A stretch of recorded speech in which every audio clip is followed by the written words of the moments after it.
yang dilakukan oleh penguasa. Ya. Bab tentang amal ma'ruf nahi munkar itu merupakan satu kesatuan, dan sebenarnya kalau kita gabungkan antara amar ma'ruf nahi munkar itu adalah satu pengertian, di mana ketika kita sedang melakukan amar ma'ruf, yaitu memerintahkan untuk melakukan kebaikan, sejatinya kita sedang melarang seseorang untuk meninggalkan yang maksiat. Sama tatkala kita sedang melakukan atau memerintahkan, bahkan melarang seorang untuk melakukan kemaksiatan, berarti kita sejatinya sedang memerintahkan seorang untuk melakukan kebaikan. Hanya saja dalam prakteknya itu berbeda. Amar ma'ruf itu kita memberikan motivasi, semangat agar seorang itu senantiasa melakukan kebaikan. Sementara nahyu munkar, mencegah dari kemungkaran, itu adalah kita melarang seseorang agar tidak melakukan kemaksiatan. Dan tentunya ketika kita ingin menghilangkan kemungkaran, ya, itu ada syarat-syaratnya. Sebagaimana Nabi SAW mengingkari kemungkaran yang dilakukan oleh seorang Arab Badui yang melakukan kencing di Masjid Nabawi.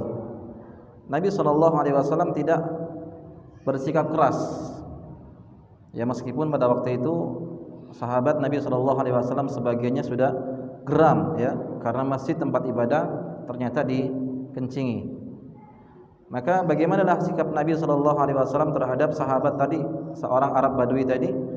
Lemah lembut, ya, tidak dengan keras.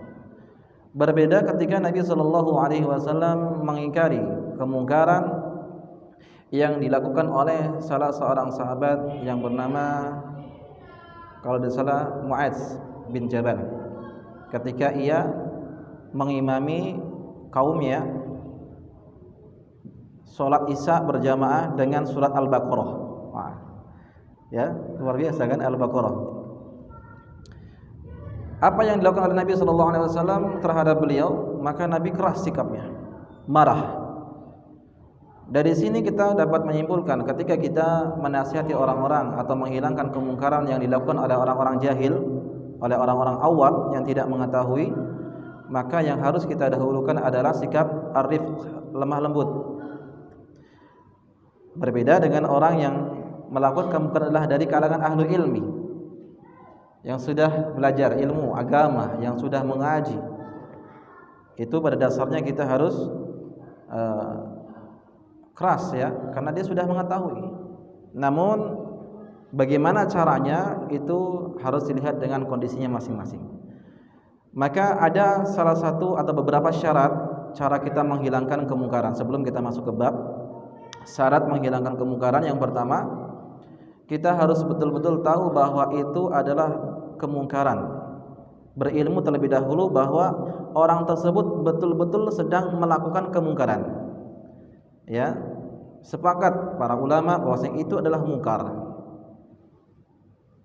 Yang kedua, atau masih dari yang pertama tadi, kita berilmu bahwa itu adalah kemungkaran, yaitu kemungkaran yang masih ada perselisihan di antara para ulama, tetapi perselisihan yang tidak mu'tabar. Artinya masih ada pendapat yang membolehkan hal tersebut, seperti misalnya masalah musik, ya.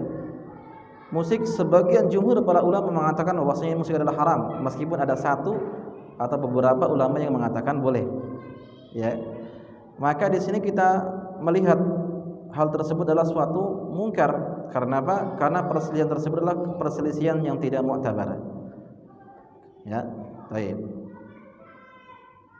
Lalu bagaimana caranya kita mengingkari kemungkaran orang yang bermain musik atau sedang acara pesta musik, gitu kan? Maka cukup kita jelaskan hukumnya saja, haramnya. Haram akan bermain musik, ya. Tanpa kita harus memberhentikan langsung. Kalau kita langsung memberhentikan, misalnya ada acara, lalu kita berhentikan, wah, musik haram, berhenti. Itu bukan wewenang kita. Wewenang itu adalah wewenang daripada pemerintah. Kalau pemerintahnya tidak mau memberhentikannya, maka dia bertanggung jawab di hadapan Allah Subhanahu wa taala. Ini yang pertama, kita berilmu bahwa hal tersebut memang kemungkaran. Yang kedua, yaitu betul-betul memastikan itu kemungkaran yang sebenarnya, bukan kemungkaran yang relatif. Artinya apa? Contohnya makan di siang hari di bulan Ramadan. Mungkar apa bukan? Kemungkaran, tapi belum tentu, masih relatif. Kenapa? Bisa jadi yang makan di siang hari di Ramadan adalah musafir atau dia sedang sakit. Jadi masih ada kemungkinan. Nah, ini harus kita pastikan dulu. Ya. Kemudian yang ketiga, ketika kita ingin menghilangkan kemungkaran harus melihat apakah ketika kita menghilangi kemungkaran tersebut tidak akan menimbulkan kemungkaran yang lebih besar. Ya, jangan kita berani hebat tidak memikirkan jangka panjangnya, akibat, sebab daripada akibat yang kita lakukan ketika kita mengingkari kemungkaran. Sebagaimana hal tersebut dilakukan oleh Syekhul Islam Ibnu Taimiyah rahimahullahu taala ketika beliau melewati sekelompok pasukan Tartar yang sedang meminum minuman keras. Ditanya oleh seseorang, kenapa kamu tidak mengingkari kemungkaran tersebut, padahal dia jelas-jelas sedang melakukan kemaksiatan. Maka beliau mengatakan, kalau saya mengingkari dengan keras, langsung ditegur, mereka akan marah, lalu mereka datang dengan membawa pasukan menyerbu kaum muslimin, maka kemungkaran jauh lebih besar, kemaksiatannya jauh lebih besar lagi. Ya. Dan yang keempat, sebagian memasukkan syarat, sebagian memasukkan ini sebagai syarat, sebagian lagi para ulama mengatakan tidak, bukan syarat untuk mengingkari kemungkaran. Yaitu orang yang mengingkari kemungkaran adalah orang yang tidak melakukan kemungkaran. Masa iya kita mau melarang jangan berjudi, tetapi yang ngomong ternyata judi, iya kan? Jangan merokok, ternyata yang ngomong merokok juga. Biasanya orang tua nih kepada anak-anaknya. Baru jumpa anak merokok ini SMP, marah-marah dia. Padahal orang tuanya sendiri merokok. Ya. Bagaimana? Makanya sebagian mengatakan ini syarat untuk mengingkari kemungkaran adalah orang yang mengingkari kemungkaran tidak melakukan kemungkaran tersebut. Jangan berzina, ternyata dia berzina. Namun sebagian ulama seperti Al-Imam Al-Qurtubi rahimahullahu taala, beliau mengatakan ini bukan syarat. Artinya apa? Meskipun dia melakukan kesalahan, meskipun dia berdosa, tetap diperintahkan untuk melakukan amar ma'ruf nahi munkar. Supaya apa? Supaya semakin minim keburukan yang terjadi. Kalau semuanya diam dari kesalahan, menunggu seseorang harus bebas dari maksiat, dosa dan maksiat, tidak ada yang tegak namanya amar ma'ruf nahi munkar. Karena semua manusia isinya adalah berdosa. Nah, ini dia. Makanya meskipun kita diri kita bukan orang suci, tetap melakukan kesalahan, tapi kita berusaha untuk saling menasihati. Ini dia. Makanya yang keempat sebagian mengatakan syarat, sebagian tidak. Taib, kita memasuki kepada buku. Kata beliau menulis buku ini rahimahullahu taala, al-amru bil ma'ruf wa nahyu 'anil munkar aslun min usuluddin. Ya, kita tahu bahwasanya amar ma'ruf nahi munkar merupakan salah satu bagian daripada akidah, pokok fondasi agama kita, agama Islam. Yang dengannya akan tersebar kebaikan-kebaikan, dan yang dengannya dengan amar ma'ruf nahi munkar juga akan semakin minim kemaksiatan. Dan Allah Subhanahu wa taala telah membedakan sifat orang-orang munafik dan sifat orang-orang yang beriman. Di antara sifat-sifat orang yang beriman adalah mereka senantiasa menegakkan amal ma'ruf nahi munkar. Sementara orang-orang munafik mereka adalah kebalikannya, memerintahkan hal-hal yang munkar, mencegah dari perbuatan yang baik, ma'ruf. Itulah. Kalau beragama enggak usah hebat-hebat, enggak usah kenceng-kenceng, biasa-biasa saja. Kan gitu kan biasanya. Kamu ini keras-keras sekali, jadi orang santai aja lah. Nah, itulah biasanya. Baik. Dan Allah berfirman di dalam surat Taubah ayat yang ke-71, wal mu'minuna wal mu'minati ba'duhum awliya'u ba'din ya'muruna bil ma'rufi wa yanhauna 'anil munkar. Laki-laki yang beriman dan perempuan yang beriman satu dengan yang lainnya adalah sebagai wali dari sebagian yang lain. Mereka senantiasa menegakkan amal ma'ruf nahi munkar, ya, memerintahkan hal-hal yang baik dan mencegah dari perbuatan munkar. Inilah sifat orang-orang yang beriman. Dan disebutkan dalam surah At-Taubah juga ayat yang ke-67, al-munafiquna wal munafiqatu ba'duhum min ba'din ya'muruna bil munkari wa yanhauna 'anil ma'ruf. Perempuan laki-laki munafik dan perempuan yang munafik, mereka satu dengan yang lainnya sama-sama menyuruh kepada perbuatan yang munkar dan mencegah dari perbuatan yang baik. Ini dia. Nah, ini di antara sifat-sifat orang-orang munafik. Dan Allah Subhanahu wa taala menegaskan di dalam surat yang lain, surah Al-Imran ayat 104, menyebutkan salah satu sebab seorang itu meraih kesuksesan baik di dunia ataupun di akhirat adalah dengan ia senantiasa menegakkan amal ma'ruf nahi munkar.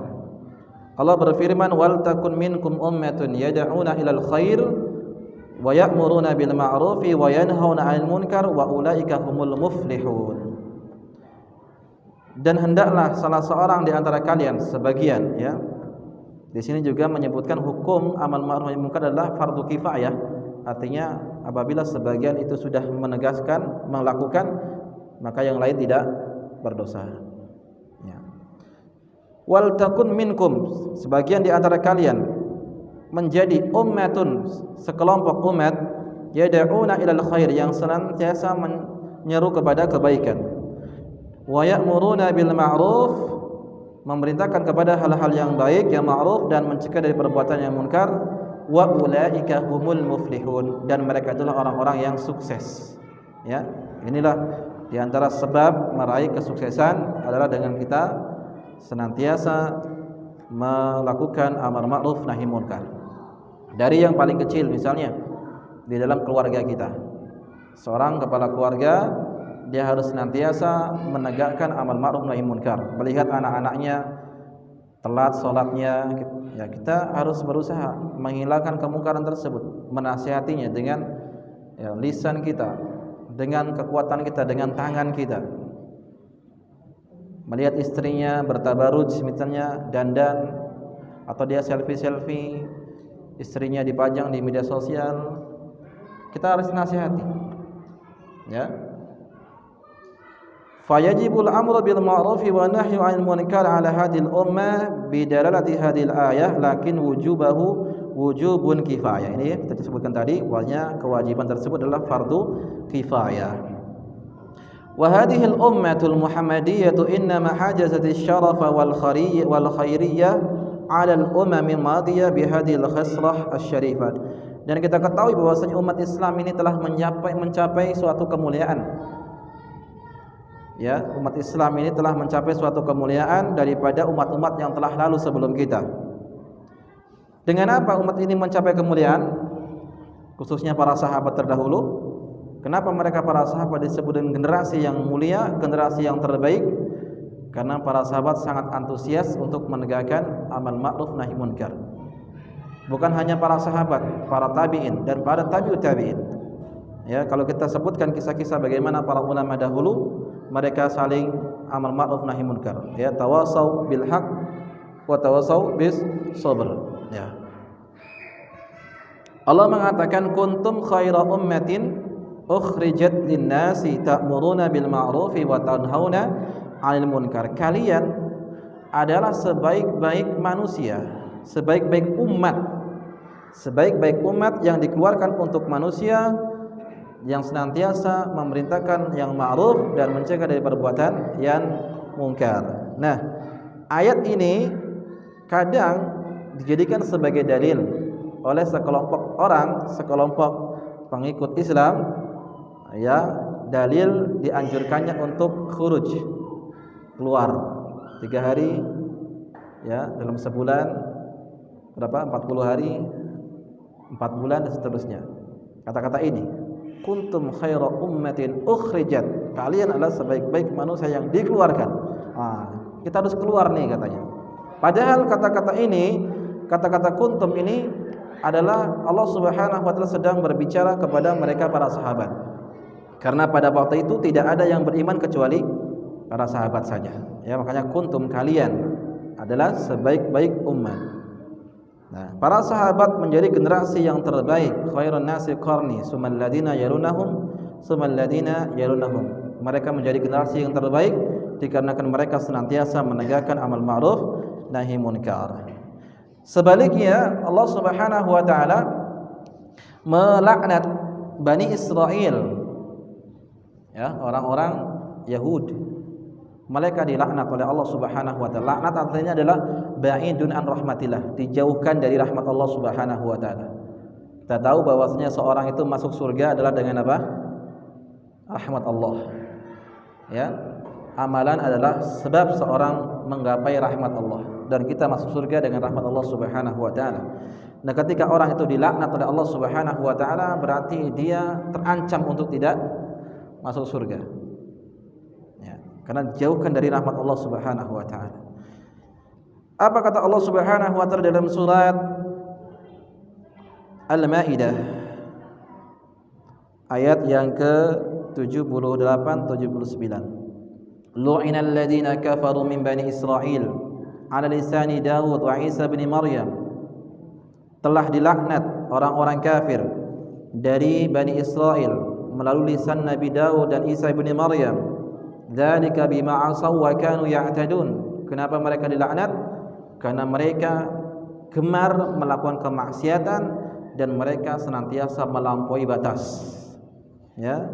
Kanu la yatanahawna an munkarin fa'alu. Dahulu mereka tidak melakukan amal ma'ruf nahi munkar. Mereka tidak menghilangkan kemungkaran yang mereka kerjakan. Labisa ma kanu yaf'alun. Sungguh sangat buruk apa yang mereka kerjakan. Di sini disebutkan kata-kata dzalika bima asaw wa kanu ya'tadun. Mereka dilaknat oleh Allah Subhanahu wa taala karena kemaksiatan mereka. Asaw artinya banyak berbuat maksiat. Ini sudah sikap Bani Israil dari dahulu sampai sekarang. Ya. Sebagian mereka membunuh nabi. Nabi-nabinya dibunuh. Nabi-nabi mereka dibunuh. Makanya kebencian mereka terhadap umat Islam itu sangat luar biasa. La tajidanna ashaddan nasi adawatan lil ladzina amanu al-yahud wal ladzina asyraku. Engkau akan dapat dari Muhammad orang yang senantiasa keras permusuhannya terhadap kaum muslimin, orang-orang beriman siapa? Yaitu orang-orang Yahudi dan orang-orang musyrikin. Sangat keras permusuhannya dari dahulu sampai sekarang. Mereka berbuat maksiat kepada Allah dan melampaui batas. Melampaui batas adalah mereka tidak mau menegakkan amal ma'ruf nahi munkar. Nah ini, maka jangan sampai kita menjadi orang-orang yang dilaknat oleh Allah Subhanahu wa taala sebab kita menghilangkan, tidak mau menegakkan amal ma'ruf nahi munkar. Dan Nabi sallallahu alaihi wasallam menyebutkan dalam hadisnya yang dikeluarkan oleh Imam Tabrani dan sanadnya yang sahih, wa qala al-Baihaqi wa qala al-Haisami fil Mujma', rijaluhu sahih, sanadnya sahih. Nabi mengatakan man ra'a minkum munkaran falyughayyirhu biyadihi. Barang siapa yang melihat kemungkaran maka rubahlah dengan tangannya. Fa illam yastati' fa biqalbihi. Kalau dia tidak sanggup maka ingkarlah dengan lisannya, dengan lisan. Fa bilisani. Fa illam yastati' fa biqalbi. Kalau dia tidak sanggup maka dengan hatinya. Fadzalika adhaful iman, maka dilah Allah salamah namanya iman.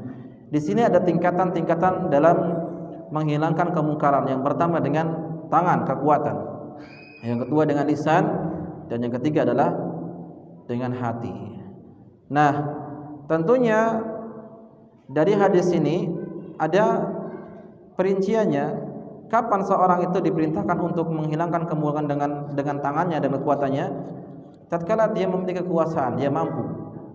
Ya, dia mampu untuk menghilangkan kemungkaran dengan tangannya. Misal seorang ayah melihat kemungkaran yang terjadi di keluarganya yang dilakukan oleh istri dan anaknya. Ayah mampu untuk menghilangkan kemungkaran karena ar-rijalu qawwamuna 'alan nisa.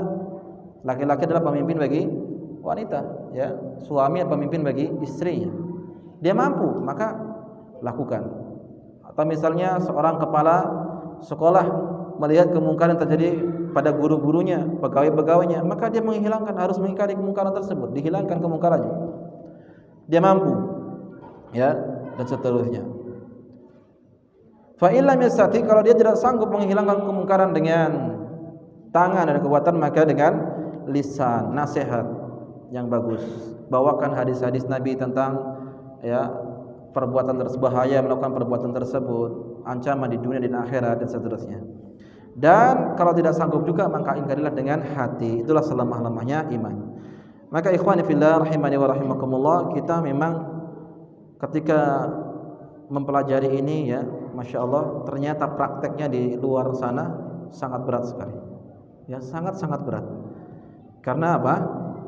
Sudah menjadi ketentuan dan pasti orang yang mengingkari kemungkaran itu akan dibenci. Akan dibenci. Siapapun dia.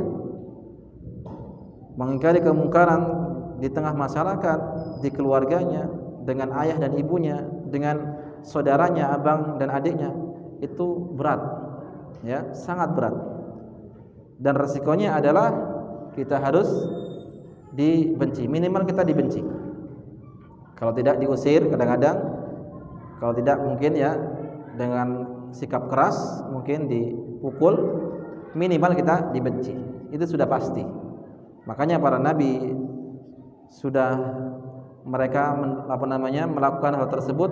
Banyak kisah-kisah para nabi yang diusir, dikejar-kejar oleh kaumnya. Nabi Musa dikejar-kejar oleh Fir'aun, Nabi Isa juga demikian, Ibrahim alaihissalam, para sahabat juga demikian, Rasulullah juga demikian, diusir dari kampungnya. Nah, sudah kepastian menjadi sunnatullah orang-orang yang menegakkan amal ma'ruf nahi munkar itu pasti akan dibenci. Makanya inilah yang perlu kita siapkan, adalah menata mental. Ya, mental, bagaimana caranya kita itu bisa. Kadang kita melihat kemungkaran, sering kita melihat kemungkaran.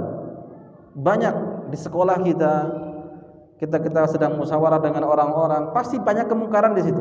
Tapi kita lemah, hati kita lemah, iman kita lemah, enggak sanggup. Iya apa enggak?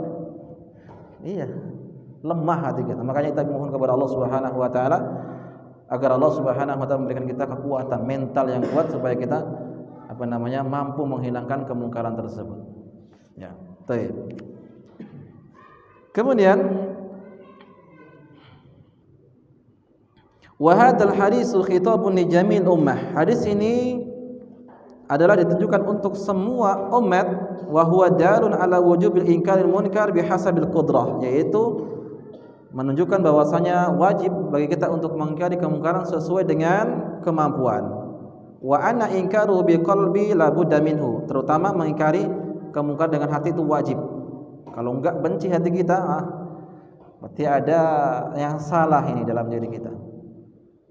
Nah, kalau di keluarga, dalam keluarga ini ada kemaksiatan, kok kita malah diam, senang-senang saja, ini berarti ada masalah dalam diri kita. Nah, makanya mengingkari dalam hati itu wajib. Faman lam yunkirul qalbuhul munkara faqad halaka, maka barang siapa yang tidak mengingkari kemungkaran dengan hatinya, maka dialah orang-orang yang termasuk ke dalam orang-orang yang diancam dengan kebinasaan. Wa qala kama qala Ibnu Mas'ud radhiyallahu ta'ala indama sami'a rajulan yaqul, Abdullah ibn Mas'ud ketika dia mendengar seorang berkata, halaka man lam ya'mur bil ma'ruf wa lam yanha 'anil munkar, binasalah orang yang tidak melakukan amal ma'ruf dan mencegah dari kemungkaran. Maka beliau mengatakan, halaka man lam ya'rif bi qalbihil ma'ruf wal munkar, binasalah orang yang tidak mengetahui dalam hatinya mana itu yang ma'ruf, mana itu yang munkar. Maka minimal kita itu mengingkari dengan hatinya. Kalau kita mampu dengan tangan atau dengan lisan, ya. Baik. Kemudian kita agak loncat sedikit. Wa qala al-Marruzi qultu li Abi Abdillah, aku katakan kepada Abu Abdillah, dari seorang ulama yang bernama Al-Marruzi, kaifal amru bil ma'ruf wa nahyu 'anil munkar, bagaimana caranya menegakkan amal ma'ruf nahi munkar? Qala bil yadi wal lisani wa bil qalbi huwa ad'afu. Qultu kaifa bil yad? Qala yufarriqu bainahum. Bagaimana cara menghilangkan kemungkaran? Yaitu adalah dengan tangan, pertama kekuatan ya, dengan lisan, kemudian dengan hati, itulah yang paling lemah. Dan bagaimana dengan tangan? Yaitu memisahkan di antara mereka. Kan sebagian mungkin memahami hadis tersebut adalah ketika kita mengingkari kemungkaran dengan harus langsung pertama dengan kekuatan, yaitu dengan mungkin dengan menghunuskan pedang atau dengan ya cara keras, demo atau seterusnya. Tidak, ternyata Bapak yaitu dengan memisahkan. Contoh di sini adalah sebagaimana dikatakan, wa ra'aitu Aba Abdillah marra 'ala sibyanil kuttabi yaqtatiluna fa farraqa bainahum. Yaitu Abu Abdillah rahimallahu taala melewati beberapa anak-anak kecil yang sedang belajar. Kutab itu kan tempat belajar ya, tempat mengaji. Yaqtatilun, sedang berkelahi. Kan kemungkaran, kelahi kan kemungkaran. Apa yang dilakukan? Fa farraqa bainahum, dipisah. Jangan berantem. Ya. Taib, itu dengan kekuatan, ya kan? Fa umumul hadis yaqdi bi masyru'iyyati inkari bil yad liman qadira alaihi. Maka keumuman hadis tersebut memang yaitu mengingkari kemungkaran dengan tangan bagi yang mampu. Bagi yang mampu. Kaman istata'a an yaksira mizmaran, seperti orang yang mungkin mizmar itu alat musik, seruling ya. Ya. Yang bisa menghilangkan, memecahkan, mungkin mematahkan seruling atau menyobek atau membakar gambar-gambar yang dipajang di rumah-rumah gitu, kalau dia mampu ya. Kalau dia tidak mampu jangan sekali-kali. Misalnya antum datang ke warung makan, ada sedang makan, kemudian ada foto kakek-kakek gitu ya. Kita tahu ini enggak boleh macam foto ini, apalagi jadikan alat berkah. Wah, bahaya. Langsung diambil, dibakar. Wah, antum diusir deh, enggak jadi makan ya. Hati-hati kan. Kalau dia mampu, maka boleh-boleh saja ya. Dan semisalnya.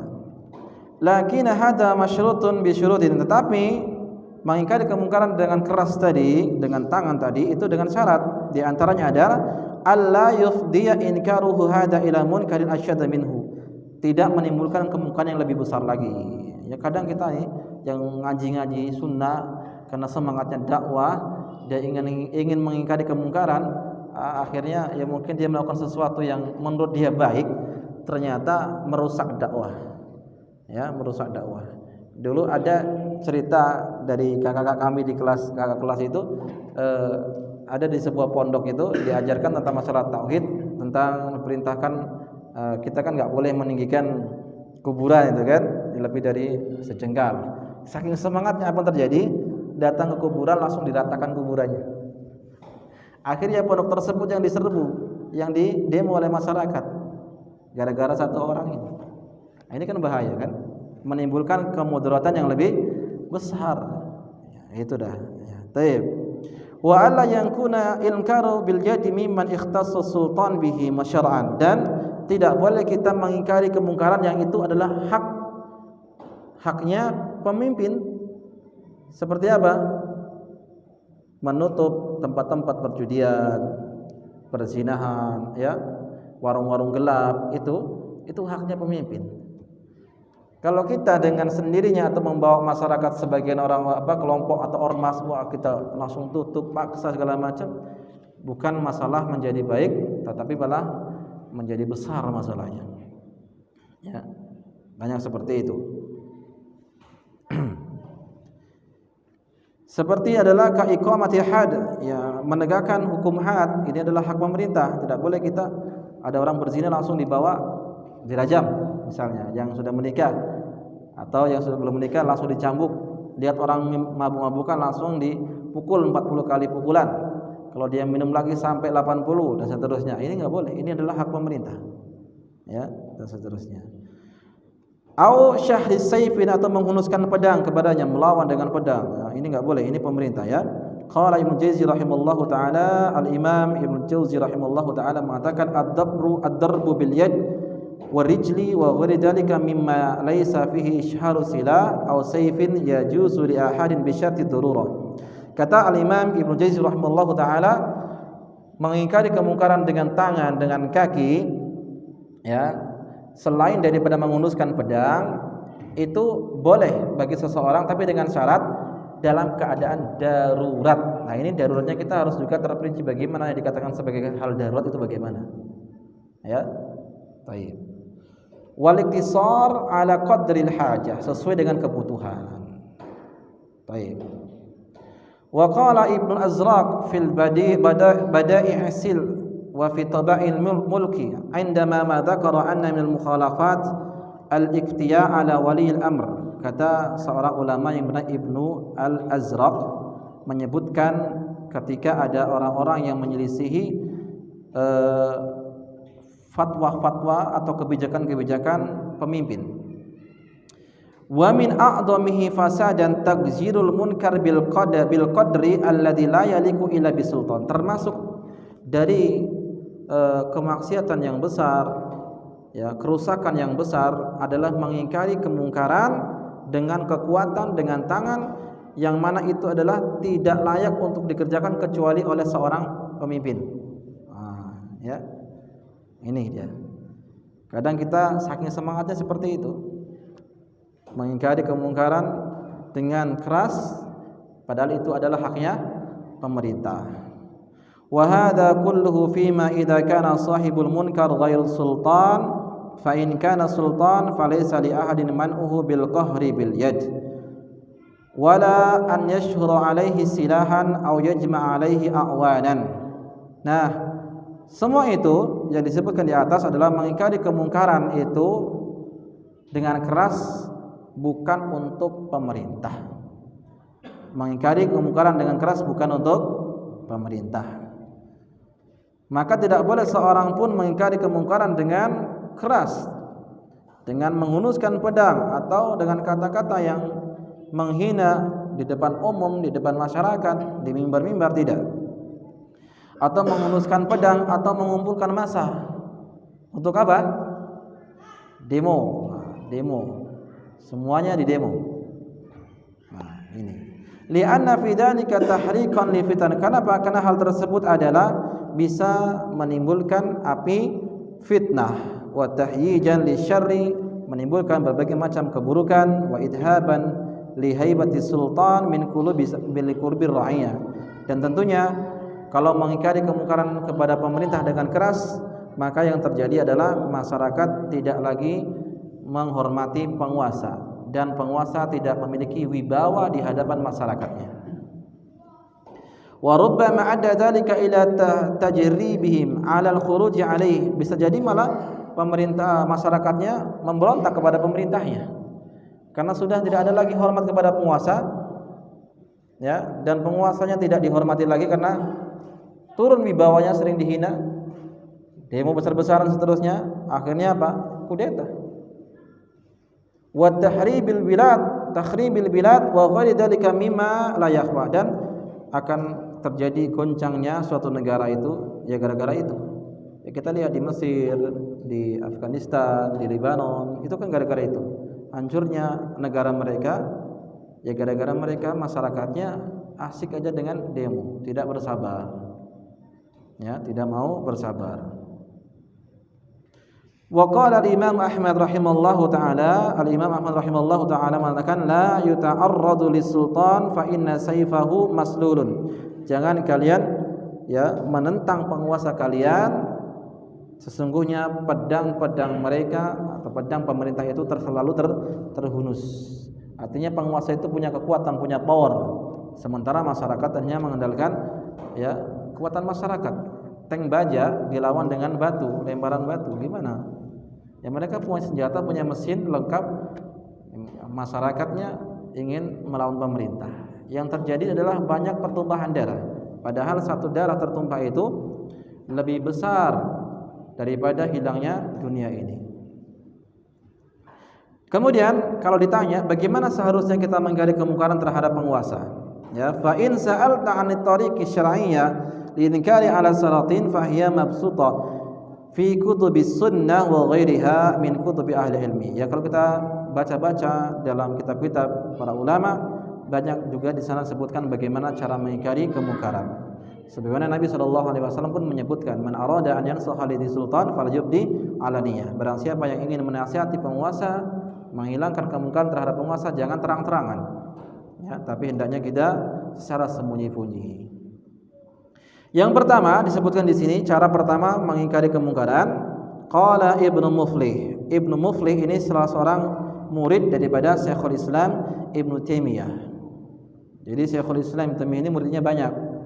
Yang terkenal seperti ini Ibnu Muflih, Al-Imam Az-Zahabi, Ibnu Qayyim rahimahullahu taala, Al-Imam Ibnu Katsir, itu termasuk murid daripada Syekhul Islam Ibnu Taimiyah. Kata beliau dalam kitabnya Al-Adab Syar'iyyah, wa la yunkiru ahadun 'ala sultan illa wa'dhan lahu wa takhfifan aw tahdhiran min al-aqibati fid dunya wal akhirah. Tidak boleh mengingkari kemungkaran terhadap penguasa, kepada penguasa, ya, kecuali dengan cara wa'dhan, itu mau'izah, nasihat, ya, mungkin dengan ceramah, bawakan hadis-hadis Nabi sallallahu alaihi wasallam. Wa takhfifan itu adalah dengan memberikan rasa takut, menakut-nakuti. Nakut-nakuti bukan apa? Nakut-nakuti dengan bawa dalil. Kalau zalim ini bahayanya seperti ini, ya. Kalau pemimpin yang seperti ini bahayanya seperti ini. Itu caranya. Ya. Tahdzir minal akibat, bahaya hukumannya di dunia dan akhirat. Pemimpin itu kalau adil seperti ini, kalau dia zalim seperti ini. Terus ditakut-takuti dengan dalil-dalil Al-Qur'an dan Sunnah. Jarang berbuat zalim, harus adil dan seterusnya, ya. Wa fa innahu yajib wa yahrum bi ghairi dzalika, maka hal tersebut wajib, ya, memberikan nasihat kepada penguasa dan tidak boleh selain daripada itu. Wal murad wa lam yakhaf minhu bit takhwifi wat tahdhiri wa illa saqata wa kana hukmu dzalika ghairihi. Nah, kalau sudah dinasihati, dinasihati, kita sudah nasihati penguasa dengan surat langsung kepada presiden, ya, atau penguasa, mungkin dengan nasihat langsung ketemu empat mata, ternyata tidak mau didengar, ya sudah, maka sudah gugur kewajibannya dan dia bertanggung jawab di hadapan Allah Subhanahu wa taala atas kezaliman yang dia kerjakan nanti pada hari kiamat, ya. Kalau dari sekian juta manusia terzalimi oleh seorang pemimpin, kelak mereka akan menuntut di hadapan Allah Subhanahu wa taala. Emang kita enak jadi penguasa, ya? Tidak, ya. Susah jadi penguasa itu, pertanggungjawabannya sangat berat. Qala Ibnu Jauzi rahimallahu taala, al-jaizu minal amri bil ma'ruf wa nahyi 'anil munkar ma'a salatin at-ta'rifu wal wa'd. Ya, yang diperbolehkan untuk mengingkari kemungkaran kepada penguasa adalah dengan nasihat. Fa amma takhshinul qawli, sementara ucapan-ucapan yang buruk seperti ya zalim, wahai orang zalim misalnya, dasar penguasa zalim, dasar penguasa diktator, ya, dasar penguasa macam-macam lah, gitu kan. Ini tidak boleh, ya. Ya man la yakhafullah, ya orang yang takut kepada Allah, dasar PKI mungkin, gitu kan, ya. Nah, ini bahaya seperti itu. Enggak boleh. Fa in kana dzalika yuhariku fitnah, karena hal tersebut akan menimbulkan api fitnah, perpecahan dan seterusnya, ya. Fa in lam yakhaf illa ala nafsi fa huwa jaizun inda jumhuril ulama. Maka ini yang harusnya kita lakukan adalah menasihatinya dengan lemah lembut. Sudah azan, ya? Baik. Azan dulu. Silakan. Nanti kita azan dulu. Fadhal, azan dulu.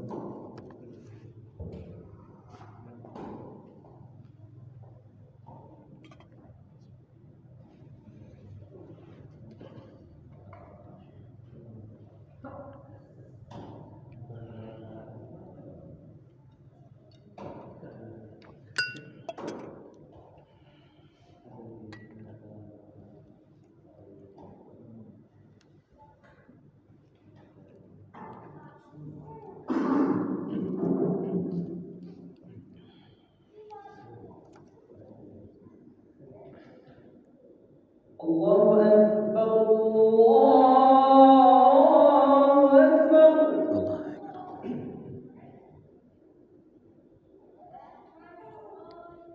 Allahu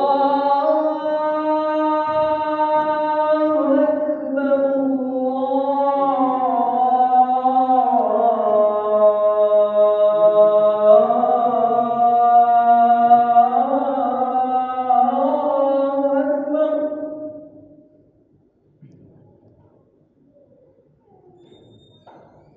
Asyhadu an la ilaha illallah.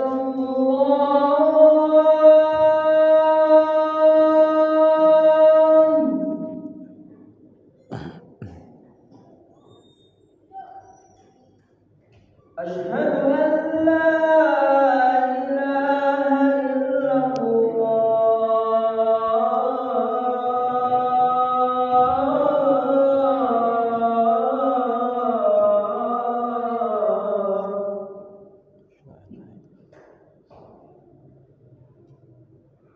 أشهد أن محمدا رسول الله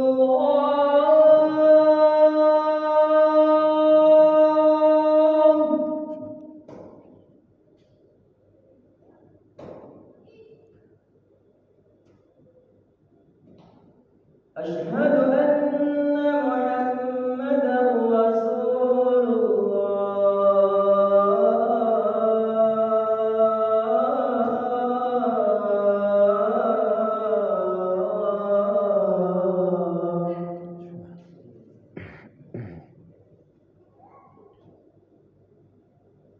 حي على الصلاة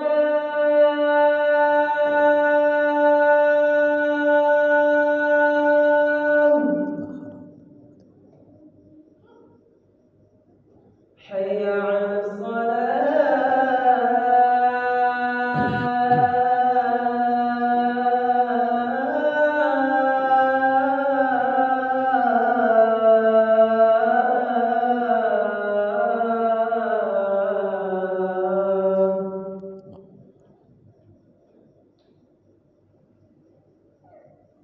حي على الفلاح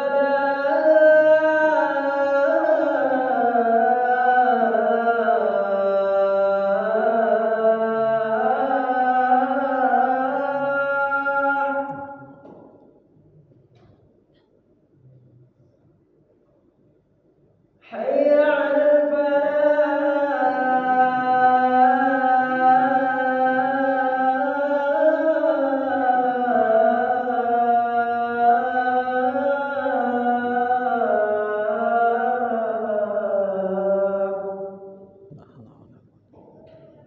الله أكبر الله أكبر لا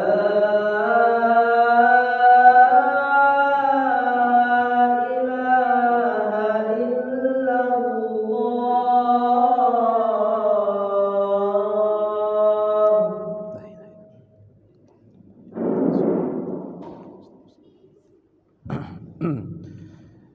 Baik, alhamdulillah wassalatu wassalamu ala Rasulillah wa ala alihi wa man wala wala haula wala quwata illa billah. Kita lanjutkan kaum muslimin rahimani wa rahimakumullah.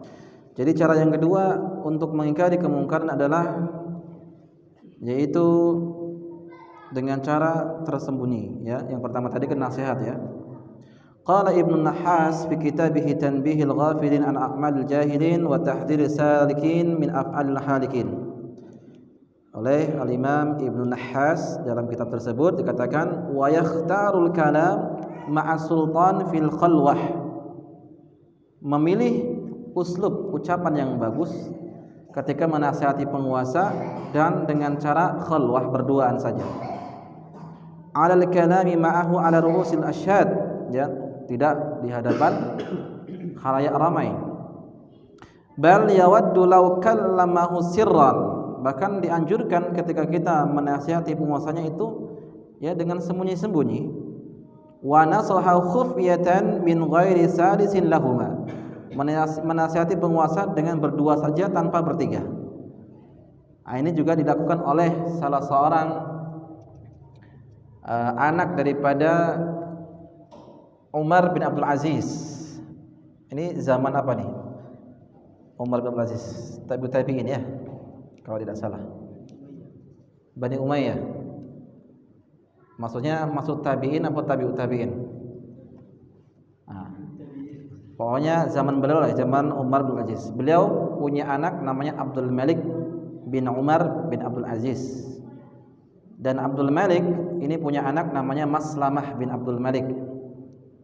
Suatu hari Umar bin Abdul Aziz sedang bersama cucunya yaitu bernama Maslamah, anak daripada Abdul Malik.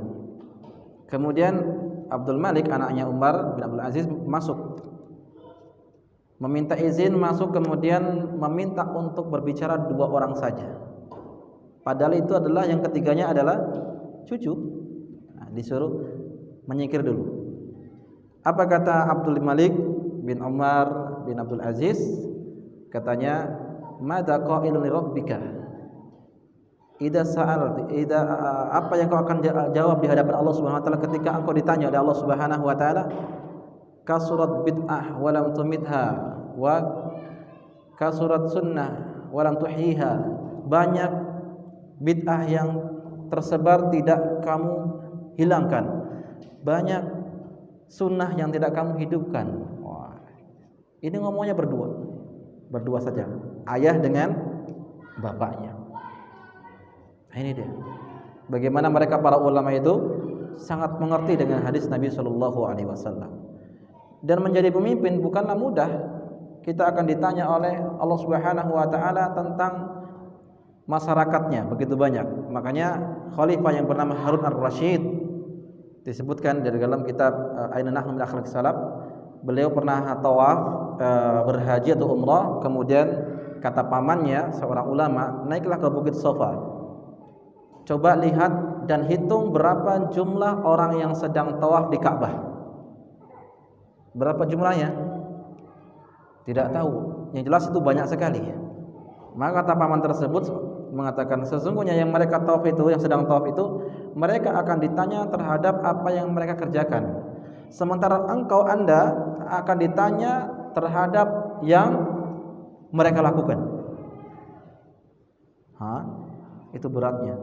Kalau kita memimpin 200 juta, memimpin 200 juta orang, kita akan diminta pertanggungjawaban oleh Allah Subhanahu wa taala terhadap apa yang menimpa, yang terjadi kepada 200 juta orang tersebut. Bayangkan. Dikirain mudah jadi penguasa. Kan sangat ironi jika ada orang yang terpilih misal menjadi bupati kah atau jadi DPR, langsung dia pesta pora, senang-senang, syukuran. Padahal itu adalah kebinasaan. Nabi sallallahu alaihi wasallam mengatakan, la tas'alil imarata fa inna hizun wa nadamah yaumil qiyamah. Jangan kalian meminta menjadi penguasa, pemimpin atau jabatan. Kenapa? Karena itu adalah kehinaan dan penyesalan pada hari kiamat. Nyesal, kecuali pemimpin yang adil. Ya. Tidak mudah menjadi penguasa, ya. Jangan senang memiliki jabatan saya jadi ini, saya jadi ini. Jangan senang dulu. Di dunia mungkin Anda bisa senang. Di akhirat belum tentu, ya. Nyesal sedalam-dalamnya. Taib. Laqad kana mauqifu salafina salih minal munkarati sadirah minal hukam wasatan baina ta'ifataini. Sungguh ahlu sunnah wal jamaah sikap mereka terhadap penguasa dalam mengingkari kemungkaran itu pertengahan di antara dua kelompok yang menyesatkan ini. Yang pertama adalah al-khawarij wal mu'tazilah. Al-khawarij, ma'ruf khawarij, ya. Mereka adalah yang mengkafirkan kaum muslimin, halal darahnya kaum muslimin. Mereka yang suka menggulingkan penguasa, mencaci maki pemerintahnya. Kapan munculnya? Di zamannya Utsman bin Affan radhiyallahu taala anhu. Ya, dari seorang tokoh yang bernama Abdullah ibnu Sabah, salah satu juga termasuk itu, ya, dan yang lainnya. Ya, mereka menghasut sahabat-sahabat yang lainnya untuk membenci pemerintahnya. Mu'tazilah juga demikian. Mereka juga alladzina yarawna al-khuruj 'ala sultan idza fa'ala munkar. Boleh untuk keluar dari ketaatan terhadap penguasa kalau jelas-jelas atau ketika melihat salah seorang penguasanya melakukan kemungkaran. Wal ukhra, yang kedua adalah ar-rawafid, yaitu Rafidah, tokoh sempalan yang mengaku dirinya ke dalam Islam, ya. Kalau kita katakan Syiah Rafidah, karena Syiah ini masih umum maknanya. Kalau zaman dahulu Syiah itu adalah orang-orang yang hanya loyalitas kepada Ali, tetapi mereka masih menghormati Abu Bakar dan Umar sebagai pemimpin. Mereka tidak mengkafirkan para sahabat.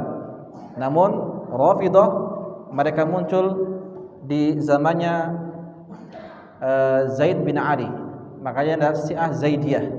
Syiah Zaidiyah ini masih ada kelompok-kelompok yang mereka senang mengagungkan Ali, tetapi dia masih berbaiat dan masih mengakui kepemimpinan Abu Bakar Umar. Nah, yang dari kelompok Zaidiyah ini yang tidak mau bergabung dengan kelompoknya Zaid bin Ali tadi, yang mereka menolak, tidak mau berbaiat kepada dan tidak mau mengakui kepemimpinan Abu Bakar Umar, mereka lah disebutkan Rafidhah. Ya, Syiah Rafidhah. Nah, sama Syiah Rafidhah juga demikian. Bahkan mereka ada yang ghulu, Syiah Rafidhah ghulu, mereka ghulu, berlebihan, bahkan menjadikan penguasanya imam-imam mereka sebagai sesembahan, berlebihan, maksum dari maksiat. Imam-imam mereka maksum dari maksiat. Kalau Khawarij Mu'tazilah mereka menganggap pemerintah kalau melakukan dosa langsung digulingkan, ya, berlebihan. Maksudnya artinya dia segera untuk menghilangkan kemungkaran, tidak sabar.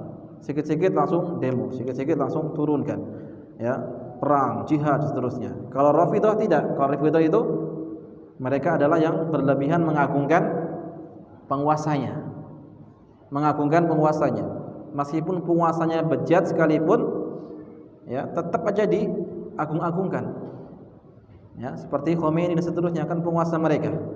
Bagaimana mereka? Wah, dipuji-puji. Padahal jelas-jelas bejat, ya, dan seterusnya. Wa qilla ta'ifataini bima'zili an shawab, semua itu ya jelas menyimpan dari kebenaran. Wa bimam'a an sarihil sunnah wal kitab, mereka jelas menyelisih dari Al-Qur'an dan sunnah. Wa wafaqa ahlul sunnati wal jamaah ahlul hadis ila ainil huda, dan Allah Subhanahu wa taala memberikan taufik kepada ahlul hadis, ahlus sunnah wal jamaah, petunjuk kebenaran. Fadhahabu ila wujubi inkar, ahlus sunnah mewajibkan untuk menghilangkan kemungkaran, lakin bid-dawabit, tetapi dengan syarat-syarat. Ya, beda kalau orang Khawarij tadi kan tidak, pokoknya langsung hajar. Kalau orang Rafidhah, wah, menutupi kesalahan. Ahlus sunnah tidak, kemungkaran wajib dihilangkan tapi dengan syarat, sesuai dengan sunnah Nabi sallallahu alaihi wasallam. Sebagaimana dikatakan oleh seorang ulama yang masyhur, yaitu Al-Alama Syekh Abdul Aziz bin Baz rahimallahu taala, beliau mengatakan laisa min manhajis salaf, bukanlah termasuk manhaj salaf at-tashhiru bi'uyubi wulati, yaitu menyebarkan aib-aib penguasa. Wa dzikru dzalika 'alal manabir, menyebutkan kesalahan-kesalahan penguasa di mimbar-mimbar. Kan biasanya ada ya seorang dai yang ceramah di mimbar menyebutkan zaman sekarang zaman penuh dengan kezaliman, lihatlah pembimbingnya gini-gini, langsung ke orangnya. Ini jelas-jelas salah, ya. Tapi kalau kita nasihatin orang, hindarilah kezaliman, siapapun itu, baik itu penguasa, DPR, bupati, polisi, segala macam, hilangkan kezaliman, jangan sampai zalim, itu boleh-boleh saja tanpa menunjuk hidung, ya, tanpa menunjuk hidung. Maka bukanlah termasuk manhaj salaf orang-orang yang menyebarkan aib penguasa. Lianna dzalika yufdi ila al-fawdha, karena hal tersebut yang akan terjadi kekacauan. Wa adamus sam'i wa ta'a fil ma'ruf, dan tidak ada lagi namanya mendengar dan mentaati kepada penguasa dalam hal-hal yang ma'ruf. Wa yuqdi ila al-khawdi alladhi yadurru wa la yanfa', akan menimbulkan kemudaratan yang lebih besar yang tidak bermanfaat. Walakin at-tariqal mutaba'ah ila salaf, dan cara mengingkari kemungkaran sesuai dengan ajaran para salaf, ya, an-nasihatu fima bainahum wa bainas sultan, nasihat antara dirinya dengan penguasa, wal kitabatu ilaihi, atau mengirim surat, ya, langsung, wal ittisalu bil ulama alladzi yattasiluna bihi hatta yuwajjahu ila khair, ya, atau menghubungi ulama yang dekat dengan penguasa tadi. Presiden biasanya dekat dengan ulama anu, misalnya kan, kita datang ke mereka, sampaikan kepada presiden agar gini, seterusnya. Maka ini boleh, ya, ini termasuk jalan-jalan yang diperbolehkan. Wa inkarul munkar yakunu min duni dzikril fa'il, dan mengingkari kemungkaran tidak boleh menyebutkan langsung orangnya. Presiden ini sekarang ini langsung orangnya enggak boleh, ya. Fayunkaru zina wa yunkarul khamru wa yunkarul riba min duni dzikri man fa'alahu. Kita misalnya mengingkari zina itu haram, riba itu haram, khamr itu haram tanpa menyebutkan orangnya gitu loh maksudnya. Secara umum kita jelaskan hukum-hukumnya, riba ini haram, khamr ini haram, seterusnya bahaya-bahayanya jelas secara umum tanpa menyebutkan orangnya langsung. Wa yakfi inkarul ma'asi wa tahdhiri minha min ghairi dzikri anna fulanan yaf'aluha. Maka cukup kita mengingkari kemungkaran dengan menjelaskan bahaya-bahaya tersebut tanpa menyebutkan si fulan sedang melakukannya. La hakimun wala ghairu hakimin, baik itu seorang hakim atau seorang bukan hakim, kita jelaskan secara umum saja. Ya, baik. Inilah di antara jalan dan cara mengingkari kemungkaran menurut Ahlus Sunnah wal Jamaah. Berbeda dengan orang-orang Khawarij dan orang-orang Mu'tazilah, dan berbeda pula dengan orang-orang Rawafid atau Rafidah. Wallahu taala bisawab. Sampai di sini pertemuan kita. Insyaallah kita akan lanjutkan di pertemuan akan datang. Wa sallallahu nabiyana Muhammadin wa ala alihi wa sahbihi ajma'in wa akhiru da'wana alhamdulillahi rabbil alamin. Assalamualaikum warahmatullahi wabarakatuh.